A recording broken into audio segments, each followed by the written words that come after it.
Olá, querido aluno. Eu sou a professora Jéssica e agora nós daremos início a mais uma aula de História. Hoje nós falaremos sobre as mudanças de hábitos nas sociedades antigas e medievais. Vamos lá?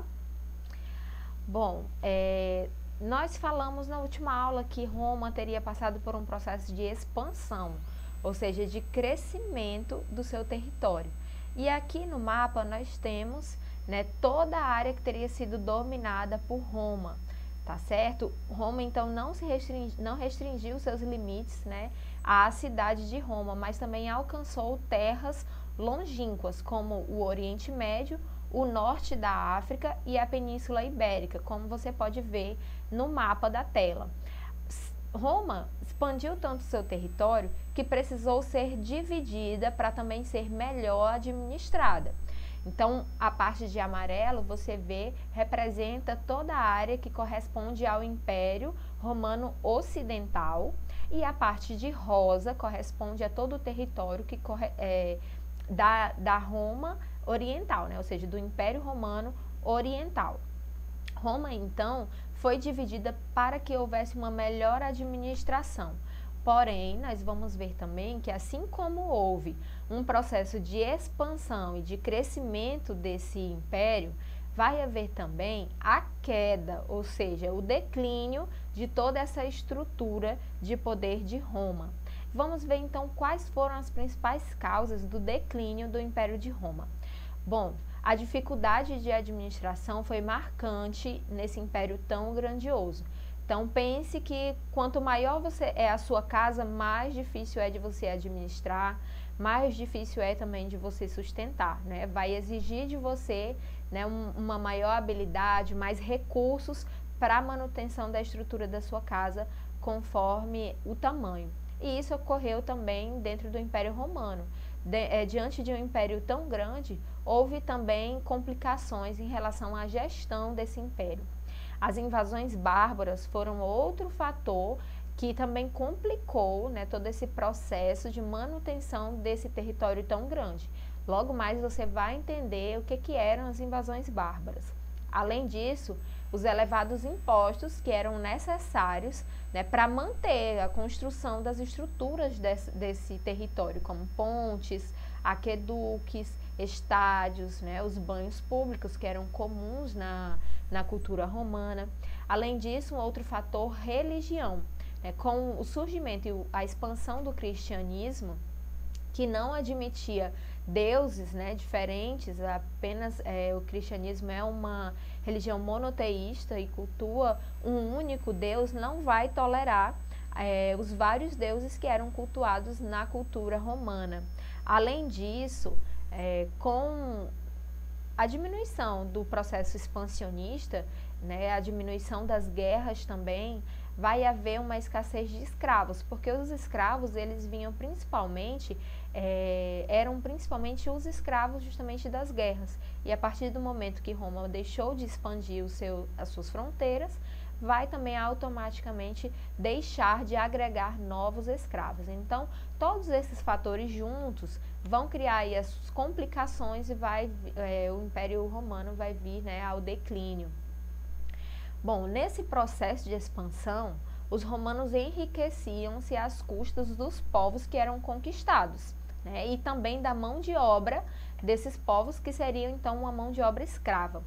O exército romano era temido por onde ele passasse e os seus generais eram também bem vistos pelos soldados e temidos inclusive pelos senadores. O desenvolvimento de Roma, desde quando seus domínios expandiram-se pelos 4 cantos do mundo, trouxe então vários problemas sociais. Um deles foi a questão da terra. Uma outra questão social era a grande presença de escravos em Roma. Então, já que todo o seu território, né, foi adquirido a partir de um processo de expansão, através de guerras, e o número de escravos era grande, então as diferenças sociais também eram muito latentes, né, e Roma viria a enfrentar várias revoltas escravistas.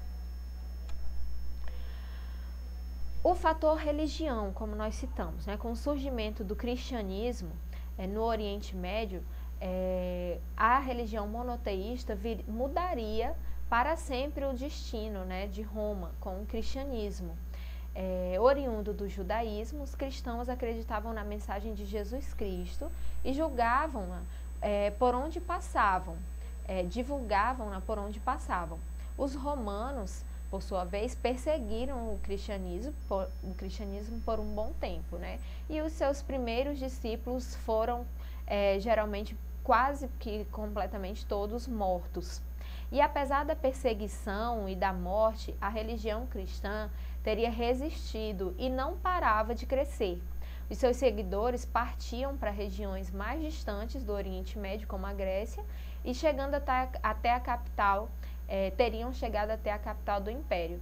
Os romanos eram politeístas, como já mencionado, né, e acreditavam em vários deuses, e também na divindade do imperador. Os cristãos, por sua vez, recusavam-se a prestar seus cultos aos deuses romanos e muito menos a reverenciar o imperador como um deus na terra. Então, esse fator religião viria a agravar todo esse processo de declínio do Império Romano. As influências culturais, né, sofridas pelos romanos também foi uma outra característica marcante nesse período, né? A relativa autonomia que os romanos davam às províncias conquistadas, que essas, por sua vez, eram governadas por representantes da própria região e deveriam prestar contas e pagar impostos a Roma, né? Ainda que, apesar de toda essa autonomia, os romanos eles incorporavam muitos elementos culturais de outros povos à sua cultura, né? Não só incorporavam, como também doavam esses elementos a esses povos. Então, vamos fazer uma leitura reflexiva aqui sobre essa citação do autor Júnior, né, Júnior Boulos, onde ele diz assim: juntamente com os produtos, circulavam pelo Mediterrâneo antigo, pessoas, técnicas, línguas e culturas diversas. Se por um lado Roma levava sua cultura para todo o mundo romano, por outro recebia e incorporava e reelaborava as culturas de diferentes povos. Então, o Mediterrâneo seria não só um local, um ambiente de trocas comerciais, como também de culturas, né, no interior do Império Romano. O contato entre os romanos e os germanos foram demorados e frequentes e incluíram interação, adaptação e também preconceito e ou exclusão, ou seja, a relação de Roma com esses outros povos, ela teria sim distribuído e agregado fatores culturais, como por exemplo, já citado, né? Mas ela teria também sido uma relação de preconceitos e também de exclusão. E aí nós vamos voltar lá àquele fator das invasões bárbaras, compreendendo quem eram os bárbaros. Os romanos, eles chamavam os germanos de bárbaros, porque falavam uma língua diferente da sua e desconheciam seus modos e costumes. Então, para os romanos, todos aqueles que tinham uma cultura diferente da sua, como a linguagem, também os seus hábitos e costumes, eram considerados bárbaros. Isso acontecia porque os romanos se consideravam civilizados e, por oposição, viam os germanos como selvagens, incultos, seres inferiores, tá certo? Então, os romanos, eles tinham aí essa soberba, né, em relação à sua cultura e denominavam assim todos aqueles que não tinham os mesmos costumes de bárbaro. Esse termo, que era um nome também utilizado pelos gregos, significava estrangeiro. Foi usado pelos romanos para designar os povos que não partilhavam dos seus costumes, tá certo? Os germanos eram povos formados com base em um clã, ou seja, em grandes famílias, né? E não tinham conhecimento de uma organização estabelecida em um estado ou na prática comercial, diferentemente dos romanos. Os germanos viviam praticamente do pastoreio e da agricultura. Eram grandes guerreiros e a sua organização social era familiar, como já citado, né? Os clãs eram as grandes famílias. Os romanos estabeleceram relações com os germanos, escravizando alguns e incorporando outros. Então, a princípio, né? Os romanos, eles toleravam aqueles germanos que viviam às margens das suas fronteiras, mas com o tempo, né, esses povos foram sendo incorporados, alguns sendo escravizados e outros não. Então, as movimentações dos povos bárbaros, que eram todos aqueles que não eram romanos, fizeram com que as fronteiras romanas nas regiões de Reno e do Danúbio fossem rompidas, e o território conquistado pelos romanos durante séculos estava então nas mãos de outros povos. E aí a invasão dos bárbaros foi determinante para a queda do Império Romano do Ocidente. Bom, lembrando que a sociedade romana, ela estava dividida, né, estruturada a partir de uma pirâmide social representada pelos patrícios, plebeus, clientes e escravos. Já na cultura germânica, como citado, a estrutura era familiar, bastante sólida, né, e preservavam valores como honra, fidelidade conjugal, lealdade, e predominava a atividade agrícola também, e com o cultivo de cereais principalmente. Bom, da fusão de toda essa mistura, né, cultural dos povos romanos com os povos germanos, ou seja, aqueles outros povos que viviam, né, nos arredores ali de Roma, que foram incorporados ao longo do tempo e do processo de expansão de Roma, surgiu o que nós vamos conhecer como o feudalismo. Então, olha só, o elemento principal da cultura germana era o comitatus, que era uma relação de suzerania e vassalagem. Já o elemento principal da cultura romana era o colonato, que era uma cultura de servidão, de servilismo. E a mistura desses dois principais elementos, dessas duas culturas, nós teríamos aí o surgimento do que nós vamos conhecer como o modo de produção feudal. Então, o feudalismo, como dito, era um modo de produção e tinha características bem marcantes.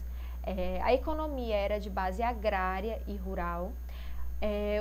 Durante o feudalismo, uma característica marcante era a autossuficiência, ou seja, o feudo, que era uma unidade de produção, ou seja, uma área, um território de produção, ele era também autossuficiente, ou seja, tudo que se produzia dentro do feudo atendia às necessidades da população que ali vivia. Existia pouco uso de moeda e o comércio ele era basicamente inexistente, tá certo? Como o uso da moeda era quase inexistente, geralmente o pouco comércio que existia ele também era realizado à base de trocas, ou seja, do escambo. Existia também o baixo nível técnico e o sistema trienal de rotação das culturas, né, para preservação do solo era aí uma das técnicas mais avançadas que tinham naquele momento. Bom, o feudo ele era dividido e organizado em áreas. Era dividido basicamente no manso senhorial, manso servil e nas terras comunais. No manso senhorial era onde ficava o castelo. Observe a imagem para você identificar também esses diferentes setores do feudo. No manso servil era onde estavam as terras que eram utilizadas pelos servos. Como o próprio nome diz, eram aqueles que estavam ali para servir com a sua mão de obra.